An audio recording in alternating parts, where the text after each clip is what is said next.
Hello guys, malabo na yung paningin natin, kaya may salamin na tayo. Matatapos ko nga lang pala guys mag-inom.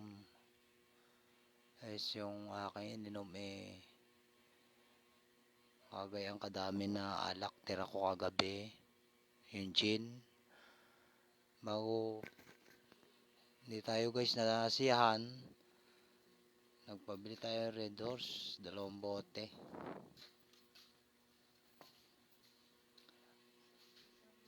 Pero hindi pa naman tayo lasing guys. Bukas nga pala may order ako. Kaya medyo maganda-ganda siguro ang kikitain natin bukas. Renawat ipagkaloob ni Lord. May order kasi tayo bukas guys. Maaga na naman tayong gigising. Katulad ng mga video ko. Laging maaga ang gising.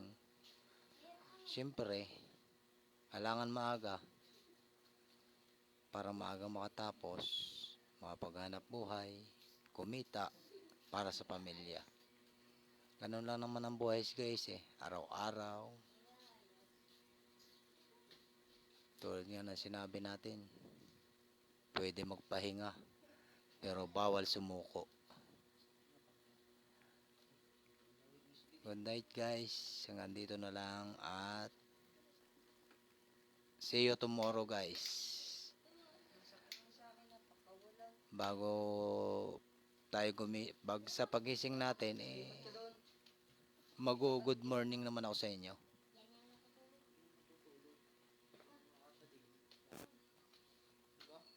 Hindi kasi natin pwede live guys yung paggagawa natin na ice cream kasi hindi natin sarili. Gusto ko sana i-live.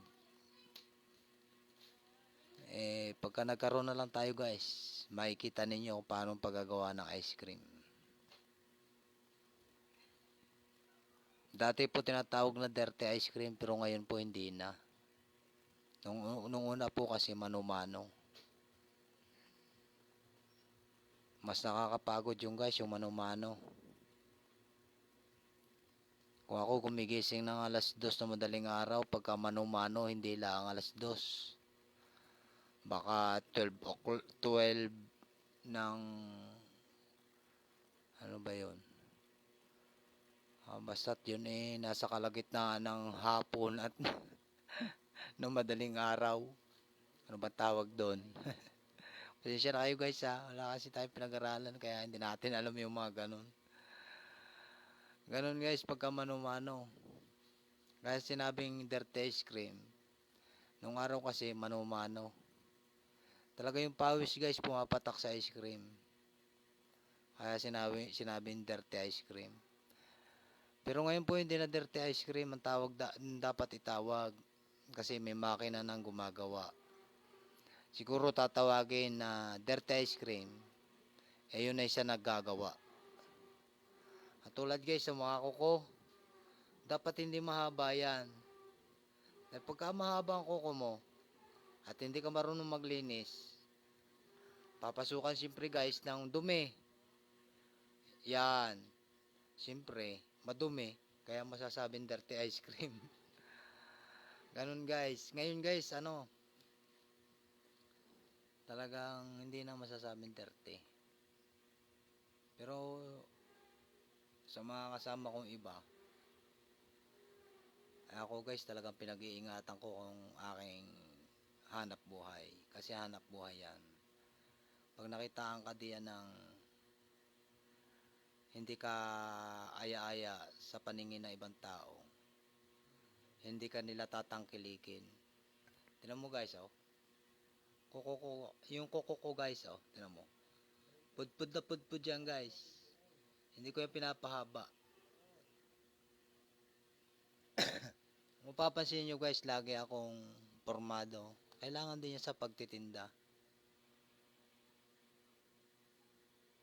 Yung forma ko guys, simple lang. Hindi naman pormado sasabihin.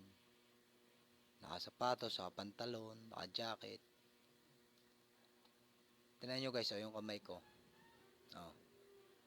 Oh, napakaitim nung itaas ko, yung mga daliri ko. Pero dito, oh, tingnan nyo, mapapansin nyo. Mapusyaw dito guys, oh, ayan oh. Mapusyaw. Pero dito guys, maitim na. Dahil nga ito, naka-jacket. Ito wala. Kaya kailangan natin guys yung guantes na manipis. Na hindi makakasagabal sa ating paghawak ng apa, paghawak ng scope.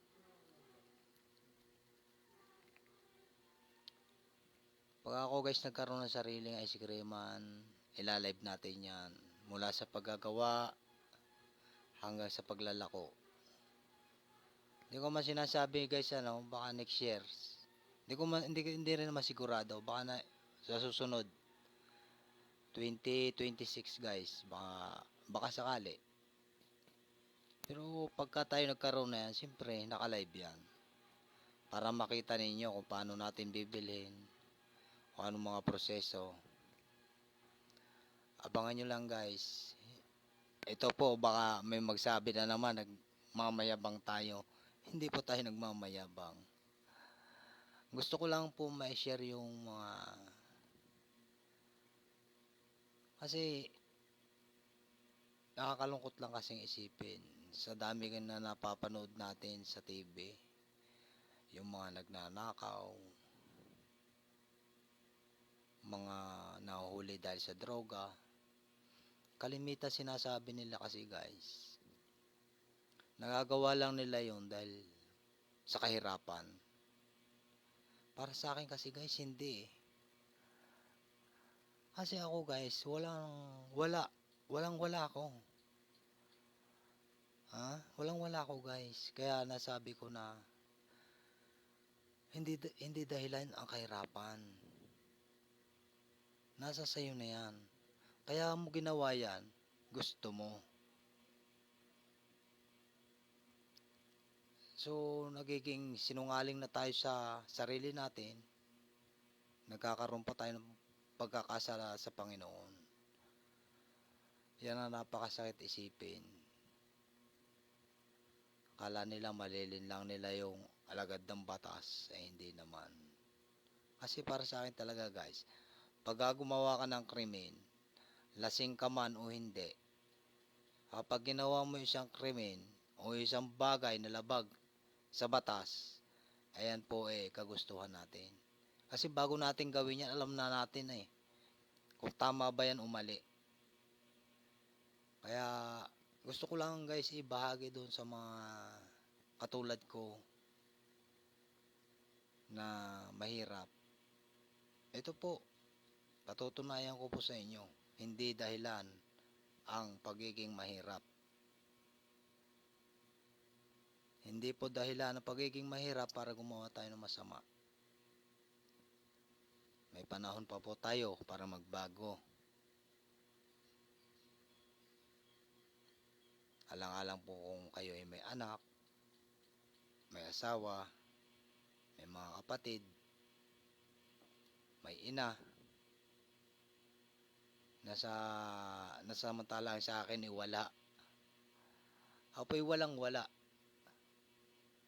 Ina, ama, tiyahin. Basta nasa ako ng wala po ako na yan. Na hindi ko nga po naranasan yakapin ng magulang. Na hindi ko nga po naranasan halikin ako ng magulang. At sabihin mahal ako. Hindi ko po naranasang ihatid ako sa eskwelahan. Hindi ko po naranasan sa pagsabihan ako na anak mag-ingat ka. Hindi ko po naranasan na sabihan anak mahal kita, mahal ka namin. Tulad ng mga ginagawa ko sa aking mga anak ngayon. Gusto ko lang po na ibahagi ito sa katulad kong mahirap. Magbalik loob po kayo sa Panginoon. At hindi po kayo niya pababayaan. Pag-iisip na matiwasay, pusong malinis ang ibibigay niya sa inyo. Hindi niya po kayo hahayaang akitin ng demonyo. Ngayon lang din po ako guys, ngayon lang din ako talagang niyakap ko ang Panginoon. Pinaubaya ko yung aking buhay sa Kanya. Pero pinag-iingatan ko po yung aking katawang lupa. Tulad nga po nung huli na vlog na live ko. Huli lang po yun, patatlo na po yun. Pero meron pa pong dalawang nauna. Puro sa bahay lang po. Na kung iniisip ko nga, kung iisipin ko, kung sa bypass ako inabot na yun, mabuhay man po ako, hindi ako pakikinabangan ng aking pamilya. Dahil sa tulin ko rin po magpatakbo, hindi naman po katulinan. Baka na nga sa 60 ganyan ang takbo. Siyempre po, bypass, madami sasakyan, malalaking sasakyan. Kung yun ay mangyayari sa'yo sa bypass at may kasunod kang malaking truck, naku po. Makaligtas ka man sa disgrasya mo, hindi ka makakaligtas dun sa kasunod sa iyo. Sa tutulin po ng takbo ng mga, kaya nga sinabing bypass. Kaya nga po nasabi ko na tayo ay ginagabayan ng Panginoon. Hindi pa tayo gustong mawala dahil meron pa tayo obligasyon. Lahat naman po tayo may obligasyon. Dapat lang po nating makita. Upang makita po. Kasi po, talagang ang iba po iba na talaga. Malala na. So guys, hanggang dito na lang po muna ulit at bukas na po ulit ng 2 o'clock ng madaling araw. Magla-live po tayo ulit. God bless po sa ating lahat. At salamat po sa mga nagpalo sa atin. Sumuporta sa atin. Hanggang dito na lang po. God bless po ulit. And thank you.